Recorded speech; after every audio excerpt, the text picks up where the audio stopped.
नमस्ते आप सबको। Thank you for coming here. Jammu आके बहुत अच्छा लग रहा है और आप सबसे मिलके भी बहुत अच्छा लग रहा है। आई थिंक ये हम सबकी दूसरी मीटिंग है after Mrs India. And thank you for supporting and thank you for helping India win. आपकी ब्लेसिंग्स का भी बहुत बड़ा हाथ है मेरे पेरेंट्स के साथ साथ। Thanks a lot. Ma'am last time जब आप आए थे तब मिसेस इंडिया थे, आज मिसेस वर्ल्ड है, तो किस तरीके का ये बदलाव है आपके? बदलाव ज़्यादा कुछ आया नहीं है, बस मुझे लगता है कि रिस्पॉन्सिबिलिटी थोड़ी ज़्यादा बढ़ गई है अब। पहले सिर्फ देश भर की रिस्पॉन्सिबिलिटी थी, देश भर की औरतों को अगर जागरूक करने की रिस्पॉन्सिबिलिटी थी। अब ऐसे लगता है कि साथ साथ दुनिया में और जहाँ कोई औरतें हैं उनको जागरूक करना है, वो रिस्पॉन्सिबिलिटी भी अब मेरे शोल्डर्स पे है। But that's a good responsibility I feel. ये एक ऐसा काम है जो करना मुझे पसंद है और अगर मुझे लगता है हमारे माता पिता ने जिस तरह से हमको सपोर्ट किया और इस तरह आगे बढ़ाया, उस तरह सबके पेरेंट्स, सबके हस्बैंड्स, सबकी फैमिलीज़ उनको सपोर्ट करें, तो इससे बड़ी अच्छी कोई बात नहीं हो सकती। सरगम जी, नेक्स्ट क्या है? आप इसके बाद क्या है आपकी फ्यूचर प्लानिंग? क्या कुछ होगा आप हमें देखने को मिलेगा?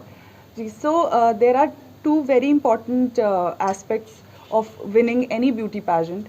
हमें लगता है कि it is just a pageant, आपको क्राउन मिल जाता है, सैश मिल जाता है, पॉपुलैरिटी मिल जाती है, बट इस पॉपुलैरिटी के साथ आती है रिस्पॉन्सिबिलिटी, जो कि दो बहुत मेजर चीज़ों को लेके आई है। जैसे मैं मिसेस इंडिया के टाइम पर self defence for young girls को प्रमोट करती थी। स्कूल्स में जाके, मुंबई के काफ़ी स्कूल्स में जाके हम सेल्फ डिफेंस वर्कशॉप्स करते थे।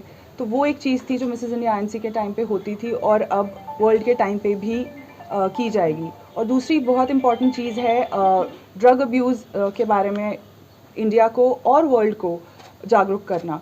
और ये भी एक ऐसी चीज़ है जिसके बारे में जो मिसेस वर्ल्ड का एक बहुत इम्पॉर्टेंट हिस्सा है। एंड आई एम होपिंग कि इस साल में, इस अपने जो भी ये पूरा साल रहेगा 2023 का, इसमें मैं ये जागरूकता फैलाऊंगी। क्या ये जम्मू कश्मीर में भी इस तरह का आपका कुछ काम है? बिल्कुल बिल्कुल। It's a plan that I might I we are still planning about it. हो सकता है मई या जून में आपको ऐसा कुछ देखने को मिले जहाँ पर मैं जम्मू एंड कश्मीर के यूथ को ड्रग अब्यूज़ के बारे में जागरूक करने के लिए वापस आना चाहूँगी। सरगम जी, यूजली जो इस तरह के इवेंट्स होते हैं, कॉम्पिटिशन्स होते हैं, उसके बाद बॉलीवुड की तरफ जो एंट्री है, आपका क्या विचार है इसके बारे में? बहुत अच्छी बात है। आई थिंक ये एक ऐसा प्लेटफॉर्म है बॉलीवुड जो आपको बहुत पॉपुलैरिटी, फेम देता है। बट मैं हर बार यही कहती हूँ कि फेम के साथ साथ रिस्पॉन्सिबिलिटी भी आती है। तो I think we all should responsibly choose. मुझे बहुत अच्छा लगेगा अगर बॉलीवुड से कोई अपॉर्चुनिटी मिले, कोई दिक्कत नहीं है उसमें।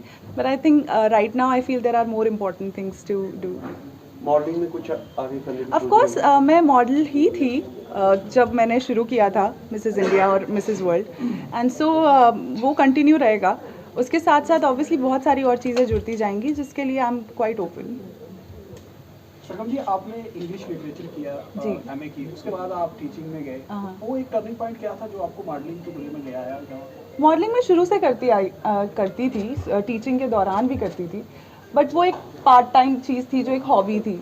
पर जब मैंने वो हॉबी को डेवलप किया, आई रियलाइज्ड कि I am good at it.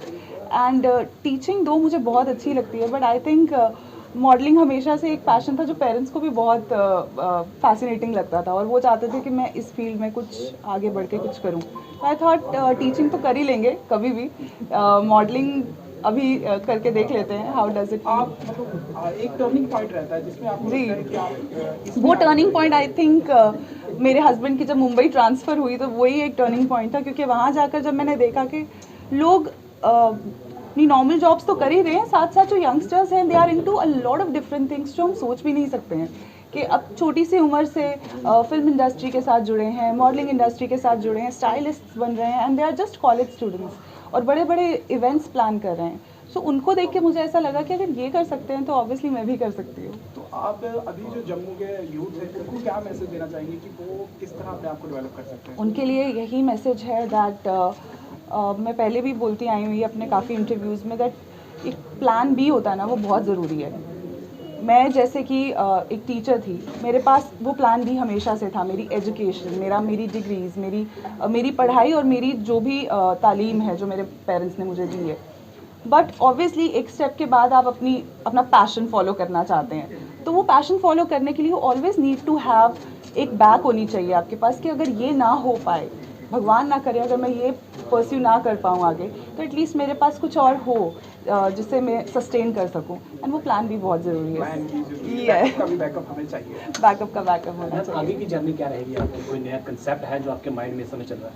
Yes, I actually just finished with my TED Talk जो अभी फरवरी में हुई थी। मेरी पहली TED Talk थी और मैं बहुत एक्साइटेड थी उसके लिए, और इस तरह से और भी अपॉर्चुनिटीज़ मिल रही हैं। मुझे ज़्यादा अच्छा ये लग रहा है कि लोग मेरे को सुनना चाहते हैं, मेरी आवाज़ सुनना चाहते हैं, मेरे ओपिनियन सुनना चाहते हैं, जो कि बहुत इंपॉर्टेंट है।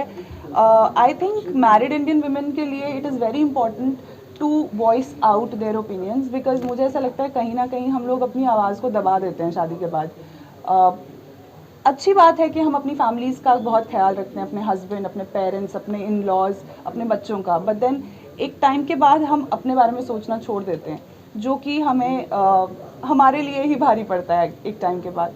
तो now that people are listening to me, I want more people to join, more people to listen to me, at least maybe on social media, maybe on public platforms. I think it is one thing that I am looking forward to. Ma'am, कई जगह से आपको offer भी अभी तक आ चुके होंगे, तो अभी आपने किसी जगह पे सेलेक्ट किया अपने आप को?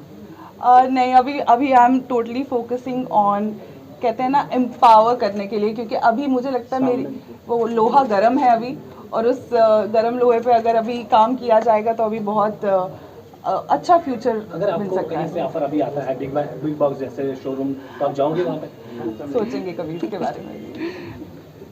मैम, एक लास्ट क्वेश्चन रहेगा आपके लिए। जम्मू से पढ़े हैं आप, जम्मू से आपकी अपब्रिंगिंग है, लेकिन अक्रॉस द वर्ल्ड अभी भारत को आपने रिप्रेजेंट किया, उस फीलिंग को किस तरीके से देखते हैं? जब कहा जाता है कि जम्मू के अंदर प्लेटफॉर्म नहीं है, लेकिन आपने उस बात को जो है वो गलत साबित कर दिया। जब मैं उस स्टेज पे थी वर्ल्ड के, एक राउंड होता है जिसमें हमें स्टेज पे माइक पे आके अपना कंट्री का नाम लेना होता है। मिसेस वर्ल्ड में थोड़ा अलग था, हमें अपने स्टेज पे जाके अपना और अपने स्टेट का नाम लेना था जिसमें हम पैदा हुए हैं।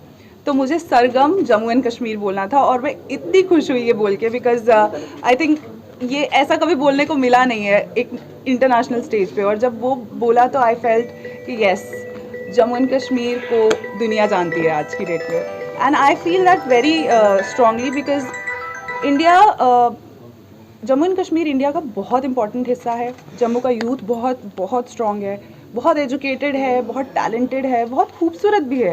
तो आई थिंक इस सारी चीज़ों का मिक्सचर अगर हमारे यूथ के पास है, तो एक चीज़ जो कमी मुझे लगती है वो है एक्सपोजर और अपॉर्चुनिटी। बट आई थिंक वो यहाँ मिले या इंडिया के किसी और क्षेत्र में मिले, इट हार्डली मैटर्स। मैटर ये करता है कि अपॉर्चुनिटी मिले, और आई थिंक वो मिल रही हैं आपको, अब इसी से पता चल गया होगा।